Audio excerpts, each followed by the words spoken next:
पे जब एक के पाट जाए तो मारे और सरकार के सींग गए फंस। और यह लड़ाई जब छुट्टेगी जब ये पाट जाएगा एक का। और जिस प्रकार से 52,000 वर्कर हेल्पर, 4 लाख कर्मचारी और बड़े संख्या में लाखों की संख्या में मजदूर और इन राम भक्तों ने छोड़ करके, अंधे भक्तों ने छोड़ करके प्रदेश की तमाम जनता रोज न्यू के है बस जातीकरण में कोई कसर नहीं छोड़ रहा खट्टर। क्योंकि आपका जो मुद्दा है घर घर में है, अखबार में। और जब सुने है ना, मेरा पड़ोसी था, उसने आंगनवाड़ी से कोई लेना देना नहीं। एक दिन वहां उसकी महिला आई, बोले भाई साहब ये खट्टर करता जाती रहा है ना आंगनवाड़ी के साथ। बोला इसने शर्म नहीं आती, जाड्डे में बेचारी मरला ने सुने। और वो ड्रामा नुके हैं बेटी बचाओ बेटी बढ़ाओ। एक पड़ोसन और थी, अरे बोला रंड बहन के बेरा इनकी तकलीफ आगा।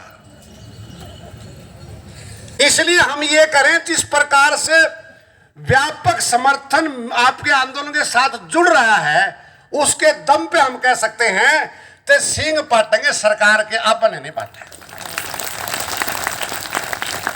कितनी देर कुश्ती चलाओगे बेरानी? अगली बात सुन लो, पूरे देश में माहौल इनके खिलाफ चल रहा है। अभी चुनाव चल रहे हैं ना, 10 तारीख को उसका परिणाम आ जाएंगे। जो रिपोर्ट अब तक आ रही है उसके हिसाब से कह सकते हैं कि झूठ की, लूट की और फूट की जो राजनीति थी वो पूरी तरीके से बेनकाब होने वाली है और इनको चोपड़ा साफ होने वाला है। इनके जब समझ में आवेगा, उससे पहले समझ में नहीं आवा। किसानों तो ये कहा करते ना, और हम भी क्या कहा करते, 1 साल हो गया जी जब किसानों के काबू में सरकार को नहीं आ रही, तो हम क्या कर सके हैं?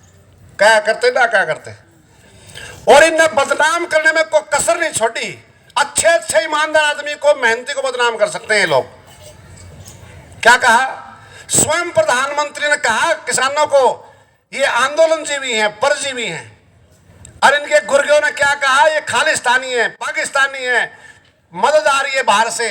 ये तो वहां बादाम खाते हैं, अखरोट खाते हैं, गाजर का हलवा खाते हैं। अरे गाजर हमारी भैंस हमारी खाओगे, तुम क्यों परेशान हो रहे हो? हैं? बदनाम करने की कोई कसर नहीं छोड़ी। और जैसे हमारे साथ कर रहे हैं उनके साथ भी करा, लेकिन उन्होंने जब तरीके से वहां तंबू गाड़ दिया जैसे हमने यहां गाड़ दिया, और 1 साल तक ज्यादा चला, कसर नहीं छोड़ी बदनाम करने के लिए। लेकिन जब इन्होंने युद्ध समझ में आ गई कि जाने वाले नहीं है तो बात करना पड़ेगा, 1 साल तक रहे थे कानून बढ़िया है, कानून बढ़िया है। किसान ने कहते जब हमने ये मांगे ही नहीं तो तुम हाथ दे क्यों रहे हो? बोला ना जबरदस्ती देंगे, बढ़िया बात है। छोटे से बड़े नेता तक सारे किताब पकड़ा रखी थी पूरे देश में। बोला नहीं बताओ कानून बढ़िया है। तड़के प्रधानमंत्री आए, इतना शोल सा बढ़िया उड़ रहा था, तुम्हारे पास तो शायद वो होगा नहीं ऐसा। सुबह प्रकट होया, बोला भाई मेरी तपस्या में कोई कमी रहेगी होगी रे, तपस्या तूने करी थी भाई। 750 किसान मर गए, तना नाम तक लेना उचित नहीं समझा, तू का तपस्या में कमी रहेगी।